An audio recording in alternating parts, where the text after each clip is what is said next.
Allahumma sholli wa sallim ala habibika Mustafa ka Muhammadin wa ala alihi wa sahbihi asma'in nama ba'du. Engkang sangat kula hormati Kiai Haji Rosyid bin Abdul Ubab bin Maimun Zubair. Seteng mriki wonten kanca-kanca alumni, wonten Kiai Manan, wonten Kiai Sulhan, wonten Pak Sukron, Pak Mukhlisin, sedanten Kiai Abdul Jalil, Kiai Muslihan, wonten Gus Sobah, sedanten ingkang kula hormati. Ini buatan niat diskriminasi, tapi ini prioritas sih, tapi ini prioritas santri sarang. Nanti kalau ngaji serius 20 menit, niki kalau seneng jajar Pak Sinten Sukron deh. Niki Haji Nerian sarang Mbah Mun. Dia alumni yang pernah menyombongi Mbah Mun. Pertama beliau rawuh haji dolan tengen kula. Gus, Mbah Mun mbek kula jebule terkenal kula teng Mekah nih. Kok sakit? Karena tiap wong Mekah ketemu kancane Sukron, Sukron.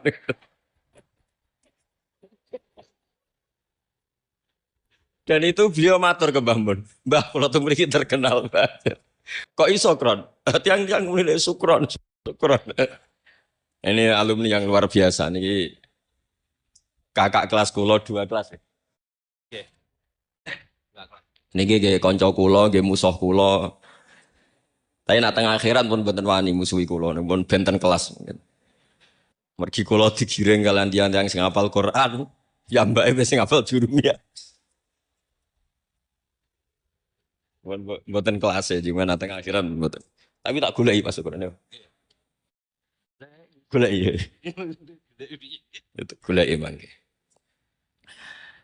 Kula badhe matur serius sekitar 20 menit nggih. Kula suwun ini khususnya alumni.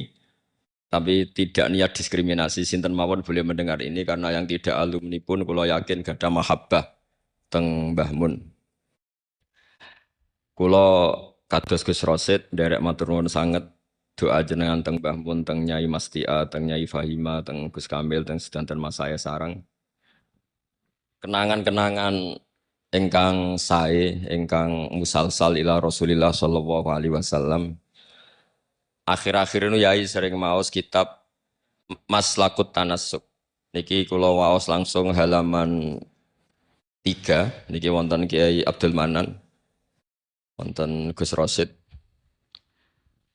Niki kula gadah napa nggih?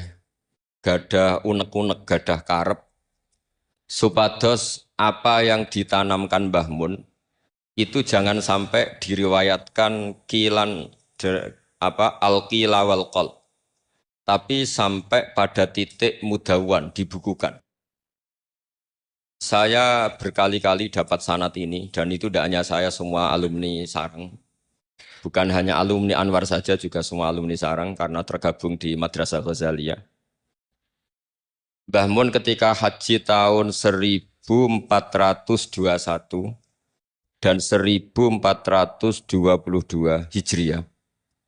Iku beliau ngendikan dalam halaman 3 niku wa qatin toba'a fi qalbi mimma fihi al-atharu thayyibah fi nafsi.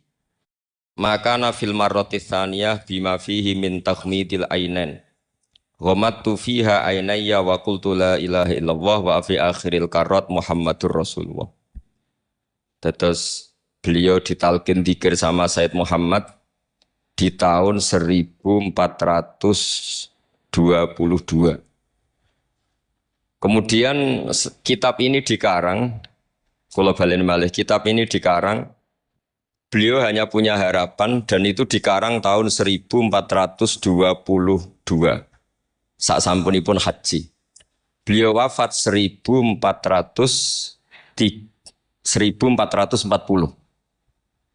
Dados terpaut pinten tahun niku? 8 tahun ya. Pinten 18 ya. 18 tahun. Niki kula waos nggih, betapa yang diinginkan beliau itu kesampaian. Dari tahun pinten 1420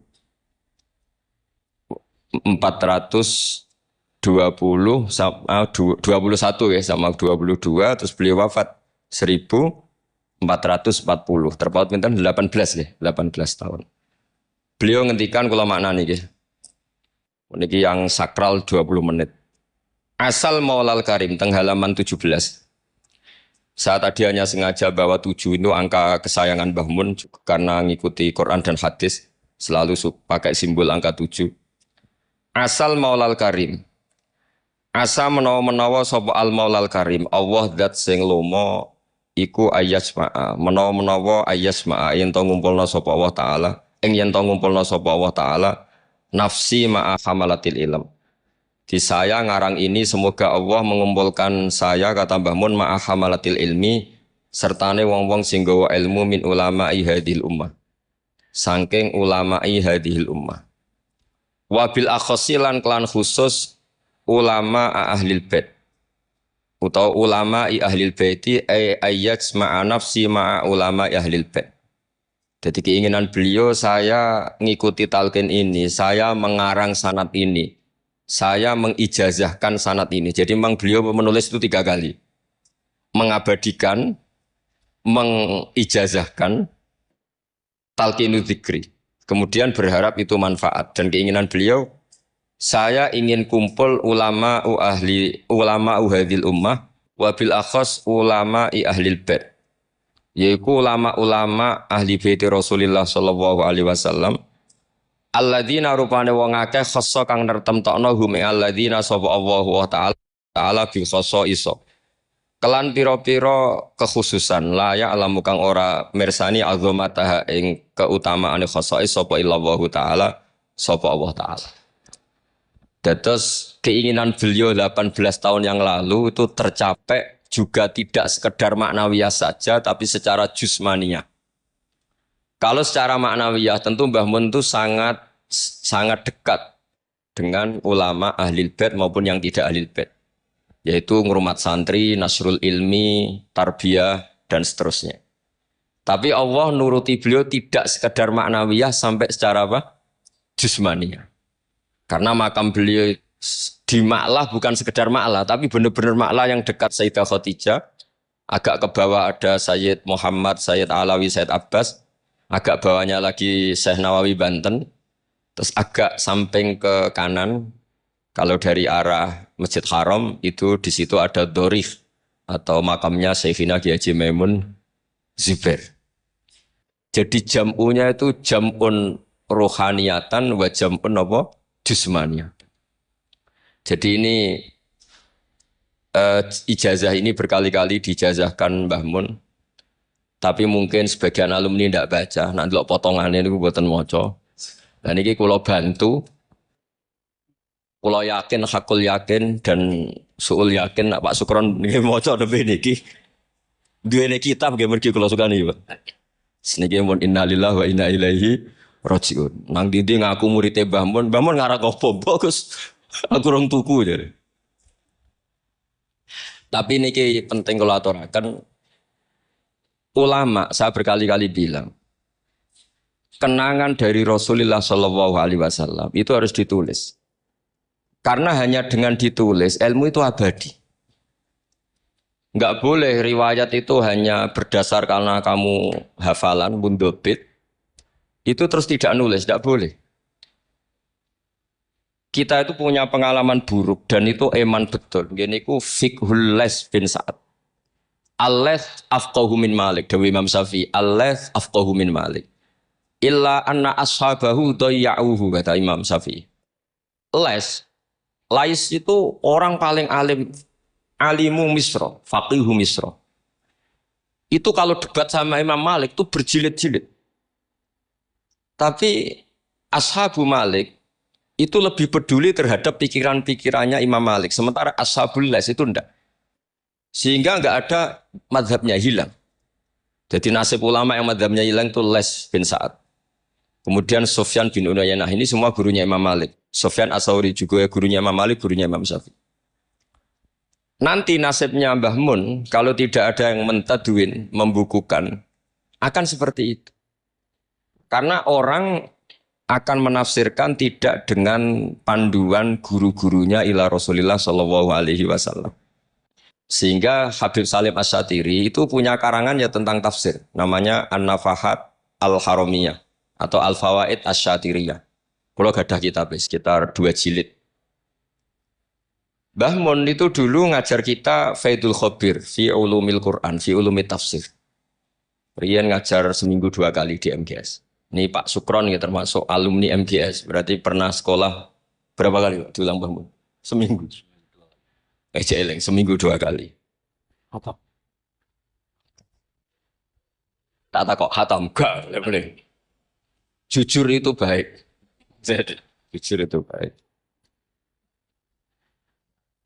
Nah, barokahnya mudawan. Saya beri contoh satu. Betapa resikonya andekan ilmu itu tidak mudawan. Ya kayak Khawarid itu. Khawarid itu orang yang ibadahnya khusyuk, tapi itu kecelakaan bagi sejarah umat. Sampai Nabi ngendikan syarru hadil ummah al khawarid syarrul khalqi wal khaliqah. Orang khawarid itu buruk-buruknya makhluk ini Kak. Sabda Rasulullah sallallahu alaihi wasallam. Karena orang khawarid itu menganalisis nubuah itu dengan pikirannya sendiri. Bukan dengan pikiran sing mudawan musalsal ila Rasulillah sallallahu alaihi wasallam. Saya beri contoh yang paling gampang. Ketika corong semangat tawaf. Tapi Nabi unik, semua sahabat itu tawafu mus'atan, semua tawaf secara jalan kaki. Padahal kayak apa kita diusir dari Mekah, kayak apa kita meninggalkan Mekah secara tidak terhormat. Mestinya Fatu Mekah yang diperjuangkan mati-matian itu menjadikan hal yang luar biasa. Dan kita punya kaidah al-ajur bi qadrit ta'ab, bahwa pahala itu sesuai tingkat kesulitan. Tapi Nabi itu unik, semua sahabat itu tawaf jalan, tapi Nabi itu tawaf rokiban. Nabi dengan santainya naik onta, kemudian beliau tawaf. Itu andai kan tidak ditadwin, tidak dibukukan oleh ulama-ulama, termasuk Imam Nawawi yang ngarang Majmu', maka orang Khawarij atau yang sejenisnya, nggak usah diterjemah garis keras atau garis apa nanti sensitif, pokoknya Khawarij dan sejenisnya. Dan itu di Mekah, jadi kamu jangan ngait-ngaitkan dengan Indonesia. Itu mesti menafsirkan kok enak Nabi lengas-lengas numpak unta sing liyane melaku. Tapi barokahnya tafsiran ulama itu dibukukan. Nabi yang saat itu tawaf rokiban, ya Nabi yang saat itu tawaf secara berkendara, itu afdolu mungkin bi alfi fadilatin sampai ilama la nihayatallah daripada yang tawaf masyian. Karena yang tawaf berjalan itu hanya melakukan satu kaidah bahwa al-ajri bi qadrit tak. Tapi itu punya resiko fikih jangka panjang. Andai kan Nabi ikut tawaf jalan, maka akan dianggap syarat sahnya tawaf harus berjalan. Dan itu kita kesulitan ketika kita setengah lumpuh, setengah sakit. Lalu kalau kita pakai kursi roda, pakai skuter, dalilnya apa? Barokahnya Nabi tawaf rokiban, maka ada solusi, ada referensi kalau kita tawaf tidak masyian, yaitu dengan cara naik kursi roda dan yang lain-lain. Maka ketika Imam Nawawi, maka yang dilakukan Nabi itu fardun alaihi. Nabi melakukan itu harus. Karena Nabi harus menjelaskan ke umat bahwa tidak termasuk syarat sahnya tawaf adalah secara berjalan. Tapi naik juga boleh. Itu andaikan tidak ditadwin oleh ulama, maka pikiran ini tidak sampai kita. Dan kita rodok-rodok khawarid, kok enak Nabi. Padahal Nabi pas itu ya sehat. Nah sama. Ketika Mbah Mun ngersakno Gus Yasin jadi wakil gubernur, juga abahnya Gus Rosid ini Gus Subab kerso jadi DPR RI. Gus Kamil ya ketua DPR Rembang. Itu maka menjadi fikih bahwa ulama itu tidak harus berhadapan-hadapan dengan negara. Buktinya orang sekali berbah Mun, putrane diminta, disuruh mengkhidmati negara. Sehingga harus menjadi tradisi besar bahwa ulama dan umarok tidak harus berbenturan. Bukan masalah menangkal. Coba kalau itu tidak ada rawinya. Paling golek gaji, paling golek duit. Loh itu kan ruwet. Itu tafsiran Khawarij. Jadi, loh saya itu punya sanad mutasil. Saya berkali-kali ketemu abahnya Gus Rosid. Beliau juga guru saya, Gus Subab. Semuanya. Itu ketika beliau menolak, itu Mbah Mun maksa. Gus Kamil dulu pertama disuruh jadi DPR, ya menolak. Sampai pernah transit di dalam saya di Jogja itu 3 hari. Dan Mbah Mun akhirnya sampai duka, harus mau. Tapi lama-lama kita tahu bahwa beliau ingin menyelamatkan Indonesia. Bahwa Indonesia nggak perlu dipertentangkan antara ulama dan umat. Nah, Itu harus terus. Karena kalau kita ingin versi tertentu, pasti Indonesia itu chaos. Chaos itu ya chaos lah. Huru hara. Kalau huru hara terjadi safkut dima, pengaliran darah. Yang dosa kita. Makanya Mbah Mun sering cerita ke kita. Saya tidak pernah bilang saya ke kita. Semua santrinya levelnya sama karena sama-sama dengar. Bedanya lali beeling gitu, Dok. Ambek paham sama enggak paham itu, Dok. Sebetulnya saya ingin bilang saya karena saya berkali-kali khasoni bidzalika syekhuna, tapi kita semua sama lah, sama-sama mutawatir sama fiqhus siyasa atau fiqhul imamah atau fiqhul khilafah, terserahlah bahasa sampeyan. Itu juga harus diwariskan. Sehingga dulu sampai tak cerita, dulu yang semi-semi khawarij itu ya sudah banyak. Wah Nabi itu harus ngomong akhirat terus, masa Nabi jabat? Oke dari segi jabatan itu duniawi, kesannya buruk. Karena jabatan itu duniawi. Tapi kalau dibalik, atardo ayyaku nasolihu tahta yadidz zalim. Kue ridho kalau orang-orang yang nggak sholat, nggak cewek, nggak istinja, mimpin wong soleh.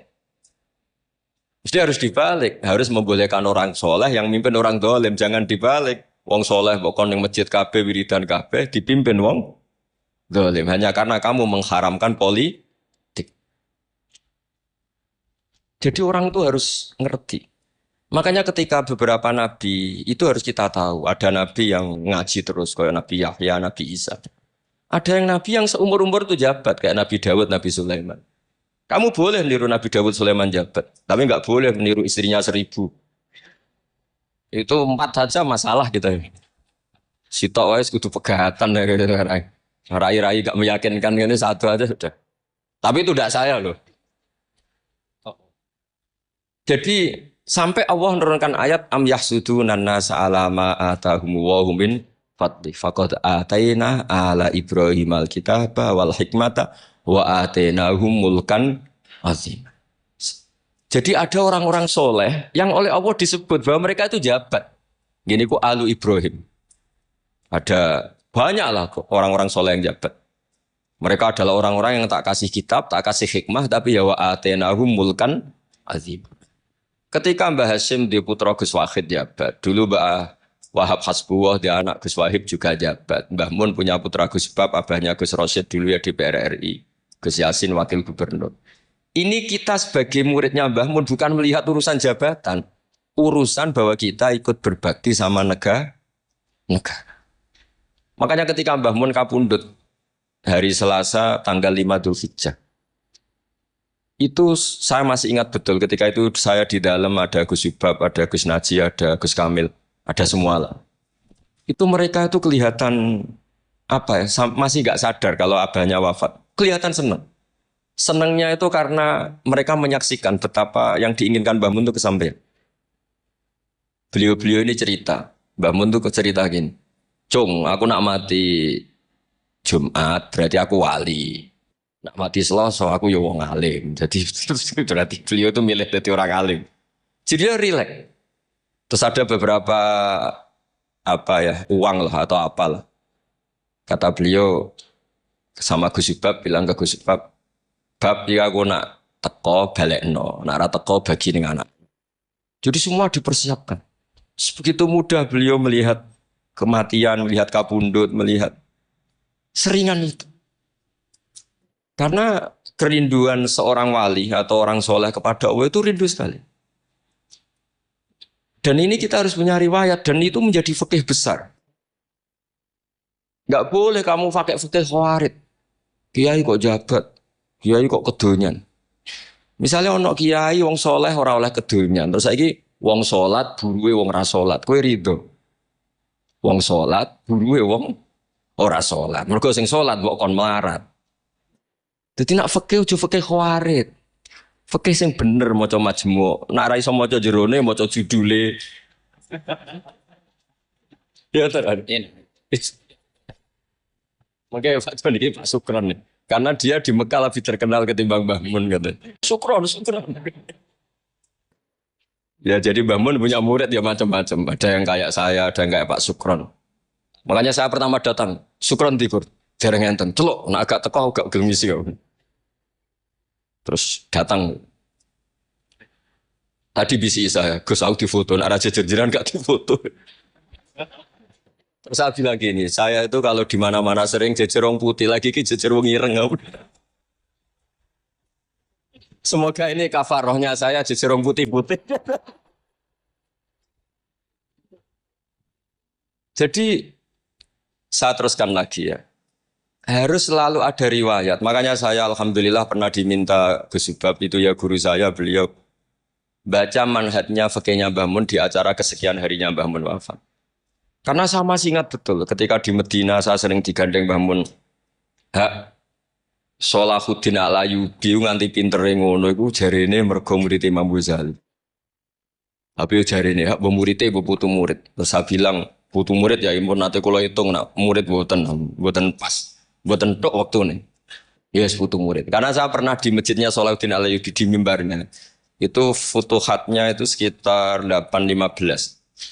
Jadi kalau tak hitung Imam Ghazali lahir 410, 450, wafat 505, kayaknya betul menang. Oh iya, senang ngono putu murid. Itu beliau punya konsep mengalahkan pasukan salib. Itu yang dipakai itu kitab Ihya. Itu singkat cerita beliau nyuruh, "Jaiku golek ya." Tak cari, ketemu terus tak tasihkan beliau ya iku sing tak maksud ya iku. Itu Imam Ghazali begitu fasih cerita tentang penyusunan kekuatan. Dan itu logikanya sederhana sekali dari sesuatu yang jibillah, yang normal. Misalnya begini ya, al-insan abdul ihsan. Bahwa manusia itu pasti menjadi budaknya kebaikan. Hitung saja sekarang misalnya begini, kita jadi orang soleh, di daerah karuan, gremengan, sinis. Yang ini orang fasik, senyum, lomo, apian. Kira-kira orang netral itu kalau jagungan ke kamu apa ke sini? Yang lomo, yang nyaman kan? Sehingga orang boleh mengatakan ketika ngarang fikih, senyum itu sunat di karangan fikih. Tapi di aplikasi nyata tidak bisa. Bagaimana kalau ada orang netral, bisa soleh, bisa fasik, sing fasik senyum, sing soleh merengut. Sehingga yamilu orang yang netral ini ke yang fasik. Kamu bisa ngarang fikih kalau sodako itu sunat. Karena itu sudah tidak wajib, karena yang wajib itu zakat. Kamu bisa ngarang fikih seperti itu. Tapi kalau dalam tatbiki tidak bisa. Misalnya saya orang soleh hidup di tengah kota. Atau orang soleh hidup di pedalaman. Terus saya medit. Mentang-mentang sudah zakat. Nggak pernah sudah. Oh. Sing wong fasek, jor-joran sering nyervis rokok gratis, ngopi gratis. Kira-kira kemana kecenderungan orang itu? Ke yang fasek. Karena al-insan abdul ihsan. Nah hal-hal seperti ini tuh yang dikaji Imam Ghazali kemudian itu menjadi inspirasi Sholahuddin Al-Ayyubi. Kalau dia ingin solid maka harus berbuat baik sama siapa saja. Karena itu cara punya kekuatan. Nah kita enggak, kita ini memaksakan kebenaran tapi prosesnya tidak simpati. Makanya kata para mufassir, walaupun tafadzur ghalidhal qalbi lan faddu min khaliq. Itu kata para mufassir, hada sayyidul khalqi wa hada ahabbul khalqi ilallah. Ini Rasulullah, orang paling dicintai Allah. Itu saja sekali salah dalam perilaku sosial, itu bayangannya lanfaddu min khawlik. Orang akan bubar. Padahal ma'anna hadha mu'ayyadun biruhil kudus. Padahal Rasulullah itu orang yang diberi kekuatan malakut, kekuatan langit. Itu saja dibayangkan kalau salah secara sosial, lanfaddu min khawlik. Orang akan bubar. Apalagi kamu. Yang keramatnya enggak jelas, hizibnya enggak mandi. Terus salah sosialis, taqabbal wa minna minkum taqabbal ya kan. Sehingga Mbah Mun itu baik sama siapa saja. Termasuk baik sama Megawati, sama apa saja. Bahkan beliau sebelum haji sempat ketemu Megawati. Dan beliau sebelum itu ya pernah bilang ke saya, ke kita lah, ke kita. Aku ketemu Bu Mega, dan Indonesia aku damai. Makanya ketika beliau kapundhut Dzulhijjah, itu min asyuril hurum. Karena al-asyurul hurum itu ada 4. Dzulqa'dah, Dzulhijjah, Muharram, Rejab. Beliau kapundhut 5 Dzulhijjah. Bulan yang termasuk sakral di Islam. Dan beliau kapundhut 6 Agustus. Bulan yang paling nasionalis dalam Indonesia. Jadi Allah memilihkan beliau bukan sekedar tempatnya di Ma'lah, tapi pakai bulan yang paling sakral sesuai konteks masing-masing. Dalam religius, Dzulhijjah itu sakral. Dalam nasionalis, Agustus itu sakral. Kayak apa Allah memilihkan beliau? Makanya ini saya cerita ya, saya mungkin 10 menit lagi, sama santai aja, ini nggak ganggu lama-lama, supaya nggak ribet. Makanya di antara yang ditulis beliau tentang jabatan, tentang jabat, nah ini cerita saja. Beliau menulis, feeling tuh sekarang halaman 37. Nanti kalau yang nggak paham ngaji sama Pak Sukron. Sudah tak ijazahi tadi. Kopi tuh. Kopi tuh. Kopi. Jadi nanti yang nggak paham, iya itu deh. Kau cobain. Apa? Kau jaluk deh. Serah. Kalau di jalur Melayu sudah sah. Itu. Ini konco kulo mulai teng sarang ngantos. Nanti foto-foto tegen kulo tanggal 3 Syawal. Ini Pak Sukron nih. Gus, gue ndak ada di kiai jogeman kaya aku. Pikir apa? Ceritanya gini Gus Rosid, dia itu kiai, mungkin kiai debutan. Dia dengan santainya cerita, man soma Ramadan summa atba'ahu sittan min Syawal faka'annama somat daro kullah. Jadi puasa Ramadan kemudian puasa 6 hari Syawal, maka seakan-akan puasa setahun. Singkat itu ada orang lugu puasa tanggal 2 Syawal puasa. Soan Pak Sukron pas kiai ini rokok. Terus kata orang lugu tadi, getun Pak aku anu jenengan. Jebule jenengan sak poso. Terus saya bilang, lah opo ke dalil kono barang lah opo. Dalil liyane ya kena. Tapi itu kearifan. Menurut saya dia cerita itu kearifan. Maka ini warning ya. Siapapun yang ngiyai jangan dalil sesuatu sing ra iso nglakoni.